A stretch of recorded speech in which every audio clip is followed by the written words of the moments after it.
आज हम बात कर रहे हैं दिव्यांगता गौरव माह की। एक ऐसा समय जब हम समाज में दिव्यांगजनों के योगदान, हिम्मत और आत्मविश्वास को सम्मान देते हैं।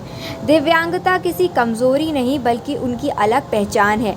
ये वही लोग हैं जो हर दिन चुनौतियों से लड़ते हुए अपने सपनों को सच कर रहे हैं।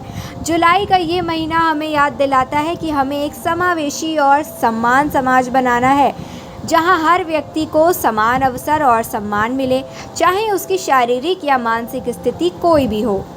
आपको बता दें कि जुलाई का महीना दिव्यांगता गौरव माह के रूप में मनाया जाता है। ये समय है उन लोगों को सम्मान देने का जो चुनौतियों से लड़ते हुए भी हार नहीं मानते।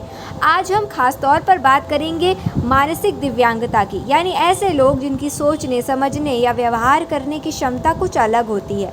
बहुत बार समाज ऐसे लोगों को समझ नहीं पाता, उन्हें नज़रअंदाज करता है या दया की नज़र से देखता है। लेकिन सच्चाई ये है कि मानसिक रूप से दिव्यांग व्यक्ति भी उतने ही समझदार, संवेदनशील और प्रतिभाशाली हो सकते हैं। बस उन्हें सही सहयोग और समझ की ज़रूरत होती है। उत्तर प्रदेश की राजधानी लखनऊ में स्पेशल बच्चों का एक ऐसा सेंटर संचालित होता है जहां न सिर्फ बच्चों को थेरेपी दी जाती है बल्कि उनके भविष्य को कैसे बेहतर बनाया जाए, इस पर लगातार चर्चा होती है। हम बात कर रहे हैं the hope rehabilitation and learning centre की। सेंटर के निदेशक दिव्यांशु कुमार ने आरोग्य इंडिया से बातचीत में कई पहलुओं पर चर्चा की। उन्होंने मानसिक दिव्यांगता से जुड़े चैलेंजेस पर भी प्रकाश डाला। इसके अलावा उन्होंने ये भी बताया कि स्पेशल बच्चों को रोज़गार से जोड़ने के किस प्लान पर वो काम कर रहे हैं। सबसे पहले जानते हैं कि मानसिक दिव्यांगता क्या है और कैसे इसे टैकल कर सकते हैं। साथ ही ये भी जानते हैं कि the hope rehabilitation and learning centre किस तरीके से काम कर रहा है। मानसिक दिव्यांगता का दिक्कतें ज़्यादातर इसमें ये आती हैं कि जैसे ऑटिज़म हो गया, ADHD हो गए या डेवलपमेंटल डिलेज हो गए या न्यूरोडाइवर्सिटी के जितने भी केसेस होते हैं वो सारे मानसिक दिव्यांगता के अंतर्गत आते हैं। और ज़्यादातर चैलेंजेस इनके लिए ये हैं कि इनके जो प्रोफेशनल्स हैं अब वो जल्दी जल्दी अवेलेबल नहीं हो पाते। ज़्यादातर मेट्रो सिटीज़ में रहना चाहते हैं, मेट्रो सिटीज़ से आना नहीं चाहते, छोटे Tier 1 और Tier 2 सिटीज़ में। सेकेंड चीज़ ये है कि इसमें जो है क्या कहते हैं अवेयरनेस लेवल बहुत लो है। लोगों को पता ही नहीं चल पाता है कि मेरा बच्चा बोल नहीं रहा है। तो जैसे लोग कहते हैं मेरा बच्चा बोल नहीं रहा तो चलो 4 साल में 5 साल में बोलेगा, तो उसमें जो है लोगों को डेवलपमेंट माइलस्टोन के बारे में ज़्यादा पता नहीं होता है। वो सोचते हैं कि देर में भी माइलस्टोन आते हैं और इस तरीके में वेट एंड वॉच वाली स्थिति में लोग रहते हैं, जिसकी वजह से ये डिलेज और बढ़ते चले जाते हैं। और जो अर्ली इंटरवेंशन इन तरीके की जो है डिसऑर्डर्स में बोला जाता है कि अर्ली इंटरवेंशन की अगर स्टार्ट किया जाए तो इस पर काबू भी पाया जा सकता है, इससे बच्चों को निकाला भी जा सकता है। तो जो पॉसिबल नहीं हो पाता है वेट एंड वॉच वाली स्थिति से, जिसकी वजह से दिव्यांगताएं बढ़ती जा रही हैं। तो पहला तो चैलेंज ये है कि ज़्यादा से ज़्यादा सेंटर्स बने और वो सेंटर्स प्रॉपर जो प्रोटोकॉल्स हैं, जो प्रोफेशनल चाहिए रहते हैं, उनको हायर करें और उनके थ्रू ही थेरेपी कराए। आज तक देखा जा रहा है कि किसी भी Tier 2 सिटी में, Tier 1 सिटीज़ में माल प्रैक्टिसेस बहुत ज़्यादा हैं।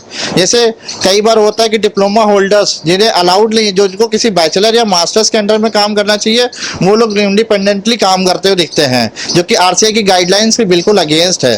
सेकेंड चीज़ ये है कि जो प्रोफेशनल्स हैं वो प्रोफेशनल्स के द्वारा वो थेरेपी ना करा के किसी और प्रोफेशनल को, जैसे स्पेशल एजुकेटर को ऑक्यूपेशनल थेरेपी दे दी गई, उसको 2 साल सिखा दिया गया, सिखा के उसको ऑक्यूपेशनल, इस तरीके की जो माल प्रैक्टिसेस चल रही हैं, जिसकी वजह से डिलेज ये ऐसा लगता है कि कवर अप नहीं हो सकते। लेकिन जो सेंटर्स आज ही प्रॉपर प्रोटोकॉल्स के थ्रू काम कर रहे हैं और डेडिकेशन से मेटिकुलसली काम कर रहे हैं, वो रिजल्ट ला रहे हैं। और इन्हीं सेंटर्स की वजह से ही जो आज आप थोड़े बहुत नंबर्स ठीक होते देख रहे हो, इन्हीं सेंटर्स की वजह से है। बट ये नंबर्स हमें बढ़ाने पड़ेंगे वक्त के साथ में। हमारी कोशिश ये है कि जो प्रोफेशनल्स होते हैं उनको हायर किया जाए, प्रॉपर प्रोफेशनल्स के थ्रू थेरेपी कराई जाए। माल प्रैक्टिसेस को हम लोग जो है अवॉइड करते, हम लोग बिल्कुल मना करते हैं, प्रोहिबिट करते हैं। और कोशिश ये करते हैं कि जो भी बच्चों की समस्याएं हैं, पेरेंट्स की समस्याएं हैं, थेरेपीज़ को और ज़्यादा कॉस्ट इफेक्टिव बनाया जाए without compromising the quality. Second चीज़ है कि हमारी कोशिश ये है कि जो और सेकेंड बच्चों को दिक्कत आती है स्कूलिंग में, तो हम अपने जो स्कूल रेडीनेस प्रोग्राम के तहत भी स्कूल डाल रहे हैं, अपने नॉर्मल स्कूल्स भी डेवलप कर रहे हैं, ताकि बच्चों को दिक्कत ना आने पाए, इंक्लूसिवनेस बढ़े और बच्चे अपने जो है उनकी स्कूलिंग एकेडमिकली डिलेज को कवर अप किया जा सके। और आने वाले समय में हम और सिटीज़ में, Tier 2 सिटीज़ में भी जाएंगे और Tier 2 सिटीज़ के बाद मेट्रोज़ का प्लान है कि मेट्रोज़ में भी खोलेंगे हम चीज़ें। और आगे फिर और फर्दर एक्सपेंशन के प्लान हैं। मानसिक दिव्यांगता से जूझ रहे बच्चों को भविष्य में रोजगार सृजन करने में दिक्कतें न आए, इसके लिए दिव्यांशु कुमार ने अभी से प्लानिंग शुरू कर दी है।